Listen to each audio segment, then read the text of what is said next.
Welcome back to A Second Chance at Love and Marriage. I'm Shanice. And I'm Sean. And today, what are we going to talk about? Working together.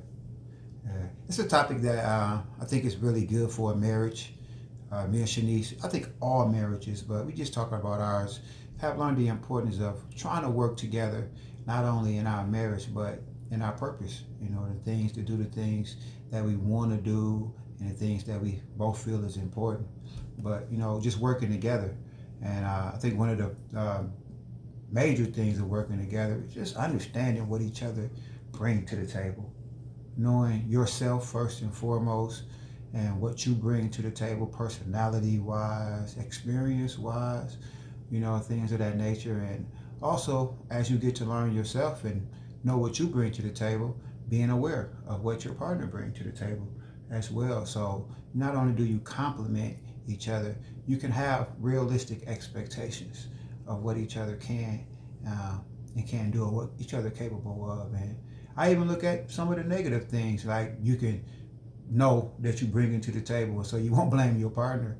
You know what I mean? So it's certain things that you have as glaring weaknesses that you need to acknowledge and help your partner to know, like, you know, I struggle with whatever particular thing. Like one of the things that I struggle with and I was bringing to the table, and I had to acknowledge it and tell Shanice, with perpetual fears. You know what I mean? And I was bringing that to the table, and you can traject that. You can traject that on the next person and thinking that they bringing these things together. But the more we talk, the less my fears were realistic, and the less more rational I became with dealing with my fears, because I just knew I was bringing some of that to the table. And Shanice was strong in a sense that she didn't really have those fears, so she was able to understand and help me. You know what I mean? So just working together with your mate is so important, and just knowing who you are, what you bring to the table, and how you can work that into the relationship and be fulfilled. I think, all of that is really good. And one thing, too, is I thought about the SWOT analysis that we use in businesses. And the SWOT analysis is like, you know, in 4 boxes: strength, weaknesses, opportunities, and threats. And strength and weaknesses, we kind of talked about that. You know, what your strength is, what your weakness is in this area. And I think it'll be a fun activity too for couples to just sit down. If you want to Google SWOT analysis, go ahead and Google SWOT analysis and see where your strength lies for each individuals. And with us building businesses together and other things, you know, we had to work through what our strengths was and what our weaknesses was. And one of the things that we did talk about, my weaknesses was, okay, just see the project all the way through, all the way to finish, all the way to the end, because I'll get excited about the next thing. Like I'm having 500 visions and, you know, for this and for that. And so we both recognized what our weaknesses was, what our strengths was, and where there was opportunities for growth, Right. opportunities for improvement. And we face those. We don't run away from them. Yeah. So we face them, because that's how we grow. That's how we make progress. That's how we move forward towards the ultimate vision that we have for our family, for our marriage, and really see some of the things that we desire come to fruition, because nothing comes to fruition if there's no room for improvement or growth, if you're not willing to adjust or grow in a particular area in spite of how uncomfortable it may be. Because growth, I mean, we all talk about growth, but everybody wants success, progress, and growth until it's time for them to do it. Yeah. And that takes a lot of work. So, but embrace it. Don't run away from it. You know, embrace that. Like, yeah, it's time to face this. Let me deal with this. Because then when you look back, you pat yourself on the back and you're proud of it, just like we have so many times. And that's one of the things that we do. It's like, man, we constantly affirm and we celebrate the wins that we have and the progress that we have made. So that was opportunities. All that was wrapped up in opportunities. And then look at the things that are a threat. Okay, whether it be a threat in your marriage, that's number one, first and Right. foremost. A threat in your marriage, your family, and a threat in your business. And you want to minimize those threats. Yep. Minimize those threats where you see, this could be a threat. This could be detrimental. Minimize and eliminate as much as possible. So again, that's a fun activity that you and your husband or wife can sit down and do and say, hey, let's do a SWOT analysis on our marriage. Yeah. Yeah. And just to go with what Shanice is saying about strength and weaknesses and opportunity and threat, I just look at some of it was like the setup was negatives and positives. Like she said, we want to maximize those positives and minimize the negative. And sometimes we got to change our perspective too, because not every weakness is actually a negative. You know what I mean? It's saying that I know my limitations. Mm-hmm. I know I can only go this far. I know, but then that helps you to complement your partner's strength, because without that strength, that negative will become, that weakness will become a negative. But with your partner's strength, it's a reliance now. So now you know that I really need this person in my life or in this particular area. Even in the business sense, some of us got to realize that it ain't always to be good to be a jack of all trades. If I got a glaring weakness, it's like, you know what? I need somebody in this area that gets really strong. And it's the same thing in a marriage. I acknowledge some glaring weaknesses, and I embrace them to the point where I'm not saying, oh, that is what it is, but I say, yeah, that's something that I do. But Shanice don't struggle with that at all. So I allow her strength to actually complement my weakness. So instead of putting myself down and telling me I got to get stronger in this area, I say, you know what? Shanice is really strong in this area. So I will let her help me to be strong. I will let her strength be a guide in that area, and vice versa.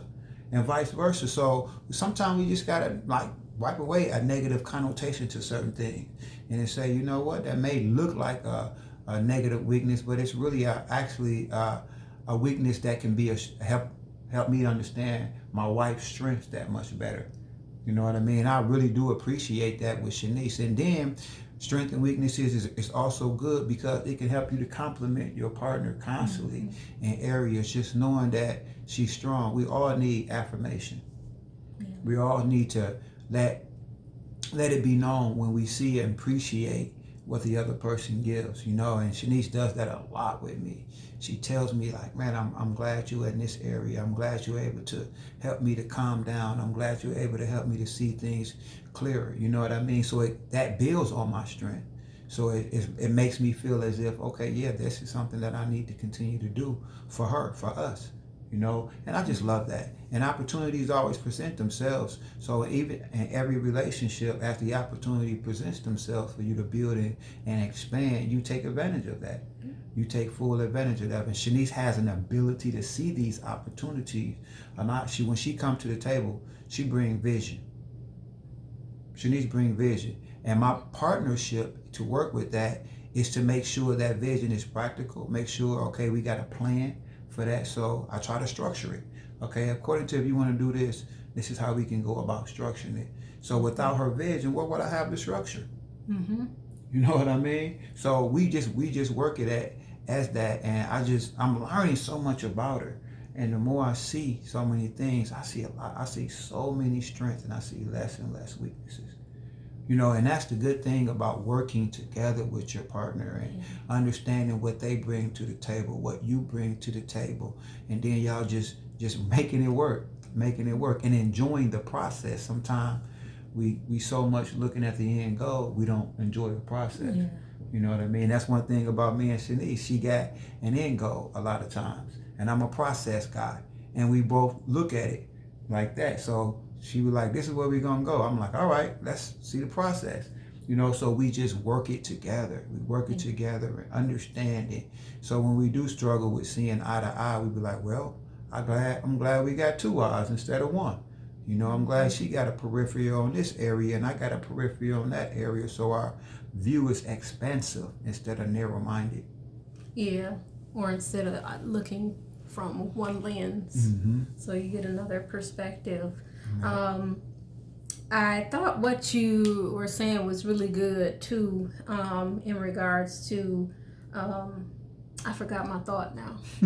But one of the things that you said that I want to touch on is you said something about the strength, the weaknesses, the opportunities, the threats. Right. But there was something that you touched on which I can't. So that's just like me. I'm usually DIY, do it yourself everything, okay? Especially when it comes to business stuff. You know what? Not even only business stuff. I'll see something, I'll be like, I could do that.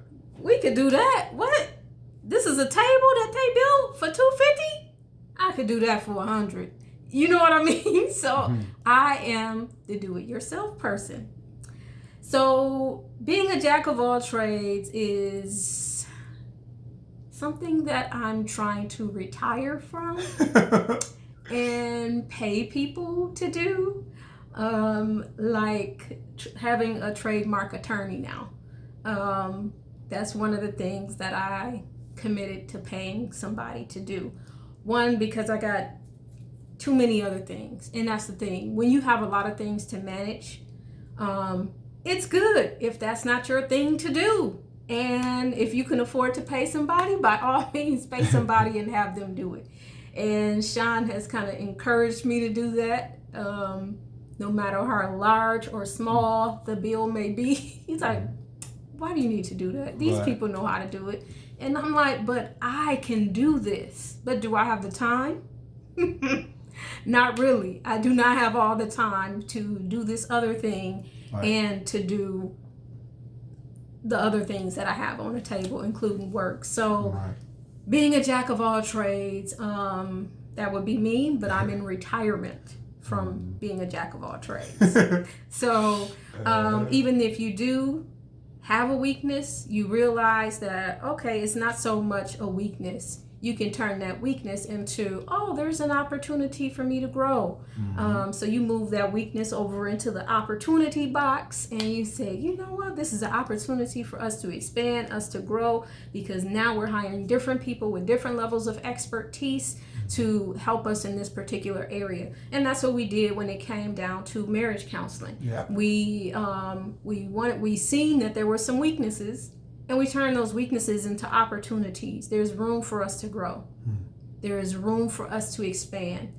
There's something that we are not seeing. We have blind spots, and you know what? It all worked together for our good, because that was a really good experience. And if you haven't seen that video, you can go back and take a look to see, is marriage counseling good for Black families, or something along that lines. But that was one of the things that we turned where it was a weakness into an opportunity. So and I also like the fact that, you know, some of our weaknesses are just experiences. So they may not be considered really a weakness as much as a situation or incident or a situation, like I said, that we went through, you know, and it may have weakened us, or it may have affected us in a way that we just need to let our partner know. You know what I mean? So I look at that too, and bringing that to the table when you're working together. Just understand that, you know, Shanice was alone parenting for a long time. So sometimes you have to not look at her, she do everything by herself, or jack of all trades, as a weakness. It's just an experience. And until she realizes, until you are there more, Sean, that she would think she has to do everything. So I don't get frustrated and mad when she tries to do everything. I just, her experience of having to do everything has created this situation now. So son, step up, do some things, let her know that you got these things, and she will be more comfortable.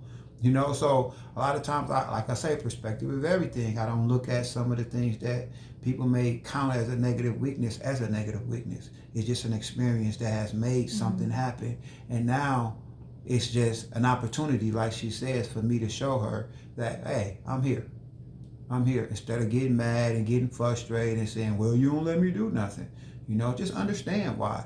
And that's one thing I learned about my wife, is that she really do want help, and she really want to be, you know, a partner in a relationship. but like me, we both was accustomed to doing our own work. We were supposed to accustomed to doing our own self growth thing. So now we have to learn that we here for each other first and foremost. And if it's anything that we can't do, hey, somebody else out there can help us. You know what I mean? So it's just great when you have somebody to work with first and foremost. Mm-hmm. And then when you come to the table, y'all work together. You always look at a partner, not an opponent. That's very good, because I guess, when you are, especially if you're like building something together, and I've heard and seen this go, both ways, as far as an opponent or a partner, right. In marriage and in business. Sometimes people want two different things. Sometimes there's not a common goal. Sometimes ego gets involved, where this person wants their way, that person wants their way, so they constantly button heads.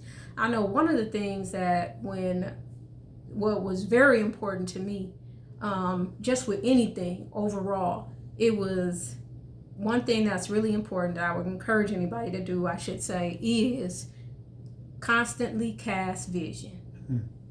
That way you keep the vision in front of you. I know when anything, and I've really been intentional about this over the last couple things, anything that I have set my intention to do, I have focused on the end goal. I think it's Stephen Covey has a book, the most highly, do you remember? Stephen Covey, the most highly, I'm going to get it for you. Okay. But he has a book, and he talks about keeping the end goal in mind. Start with the end in mind. Oh, okay. Yep, I know what you're saying. Highly Effective Leaders. Yeah, I don't remember the name, but I remember that he said start with the end in mind. Yeah, and that was one thing. That's one thing that just helps me to realize, because one of the things too that's important is even living here in Milwaukee. It's not always pleasant with this weather. It's not always pleasant for a lot of reasons. But the one thing, of course, having Sean, us being together, that's the one main thing that is at the forefront of my mind. And the vision that we have, the goal and the vision that we have, so that, I don't get this high level anxiety or in a rush to do something else, or no, we got to get out of here, or any of those kind of things. The end goal is constantly in mind, and as long as I'm working towards that, I'm gonna see what I desire come to pass. I'm gonna see the vision that we have in mind come to pass. So whatever I got to do temporarily, whatever I have to delay gratification for, I'm willing to do that. And I think that comes with 1, patience, 2, like I said, vision casting. So constantly casting the vision. That's something that we do quite often. We come back, we talk about our plans a lot, whether it be weekly, the weekly plan, the plan over the next 3 months, some of the things that we're desiring to see. And that doesn't mean that you have to know, A to Z, this is what's going to happen. No, this is just this is what we desire to see. Yeah. And as far as what we're doing today, from this day forward, okay, well, these are some of the steps that I'm going to take, that I know I could take to help bring that to fruition, to walk into that, to manifest that. Yeah. So, your thoughts? Great. And it's Covington, and I agree with what Shanice said, because that was something that I learned too, is to, when you start have the end of that thing in mind, not even in the sense that you say, well, this is where it's going to go only, but this is what I want from that. You know what I mean? So at least you building with a purpose. At least you moving forward with a direction, But I also say this, I challenge us, especially as men, not to have gender traditional roles assigned. Because when you're working together with somebody, it's like, let that person's strength and let that person's vision and let that person's talents and ability determine what role they'll play. we automatically in our society got gender-based roles. Women's supposed to be this and men's supposed to be that. In our relationship, we have learned through counseling that some of those gender-based roles don't apply to us. Because in one area, Shanice we'll say male dominant, but that's really not. That's just her trait. In another way, I may be female dominant trait, but that's not female dominant trait. That's just my trait. So sometimes we put ourselves in boxes and holes when we try to allow culture to tell us that most men think like this or most women think like that. Mm-hmm. So now a strength for me can be looked at as a weakness because it can be less manly. Mm-hmm. Or vice versa. A strength or weakness for her can be looked at as a vice versa because it's more aggressive. But that's not true, So we can't allow the outside world to determine where we look and who we are in our relationship. It's just certain things that Shanice is just better at than me. And I don't say as a man I should be. No. I say thank God for Shanice being stronger and better in this particular area so that she can help the relationship. And me as well. And it's a lot of things with that I truly want us, especially as men, to realize don't get caught up. Don't get caught up in being stereotyped and put in a particular box because tradition or culture mm-hmm. says that as a man, you should be doing this and she should be doing that. Just see who's stronger in that place. See who's stronger in that area. See who can more navigate in that area and support and encourage them. And you find where you at. And man, I promise you, this car drive and you all be able to work and y'all gonna be on the right side of the road and y'all gonna be going places together. Yeah. And the name of that book, the author is Stephen Stephen Covey, Covey. Okay. And it's 7 Habits of Highly Effective People. Okay. So I think that is a great book. That's one of those books that you would actually purchase the hard copy and read it again and again and again throughout your life because it's good for leadership. It's good for personal development. So yeah, that's a plug for the family of Stephen Covey. and that's one of the things I'm saying now. I try to remember stuff, but Shanice, she's a researcher. So she's going to get the information and see stuff. And I don't look at that as a negative or, I just look at that as a balance. You know what I mean? And Shanice, she writes stuff down and she do that. Me, I try to remember it. Sometimes I do well at that, but sometimes I don't. And I'm glad I have that to balance me out because when I'm not exactly right and got the right information, Shanice can go right to her book. She can go right to whatever she done wrote it down at and say, yep, here it is right there. And I'd be like, all right, thanks, cool. Now we can move forward. And that's the thing is that we need to have stuff like that in our life. We need to have people that compliment us. And for lack of a better word, I love this word, perfect us. When I look at perfect in this sense, I mean complete. Some people help complete our person. Without that person, we wouldn't be perfect or we wouldn't be as complete. And that's what Shanice's strength and her character, her personality only strengthens my person. Thank you. Thank you. So one thing too that you were just saying that I wanted to touch on. One thing that people usually expect the woman to be good at or the wife to be good at, and that's dates. Like, oh, what's your anniversary? Or when did y'all first meet? I might get it wrong. I have to ask him, what year did we graduate? Because I forgot. Mm-hmm. And so it's a lot of things that he remembers in his mind with dates, times. I'm a roundabout when it comes to dates and times. Like anniversaries, of course, I remember that. Right. But I don't remember, on this day, like you did for you guys, we just had our OG anniversary, our original anniversary, June 19th. So it was June 19th, 1999. And so you took me to the lake, and that's when and I was like, yeah, vaguely. remember that. I don't really Yeah. remember that, Yeah. but I'm sure it happened. Yeah, I was just expressing to her that I remember our first anniversary before I went to jail. She had took me down to the marina part of the lake, and she looked so sad, and I think intuitively she felt something that was going to happen, and she looked sad, and I was like, man, and I remembered that, so I wanted to take her down there this time, and let her see the marina, and let her see the water, and let her see all the stuff that she was looking sad at first. I said, this is a new day. This is the beginning of something new. So let's look out into this horizon and see the future of what's going forward and not the memory of what happened. So we was able to take that weakness or that bad and make an opportunity to kill something that could have been a threat. Because a bad memory can be a threat.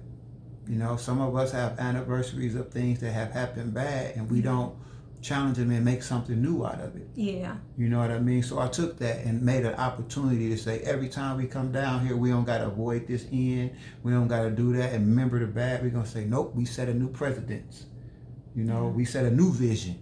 And it was just something I had to do. I really had to do it, surprised her with it, and just let her know, like, this And is he for real. remembered. I didn't remember. So I think that's really important, though, what you said, because people will make a anniversary like, this is the day that so-and-so died.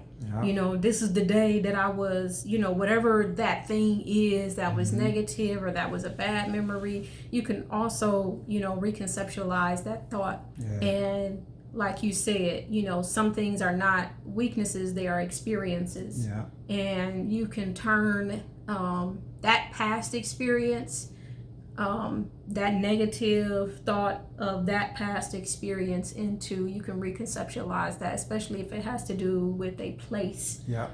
You can turn that around. So, Yeah. So we are happy to share all of this information with you, things that we have learned about us working together in our second chance at love. But wait, did we even calculate how many years it would have been, like, without the gap of us not being married?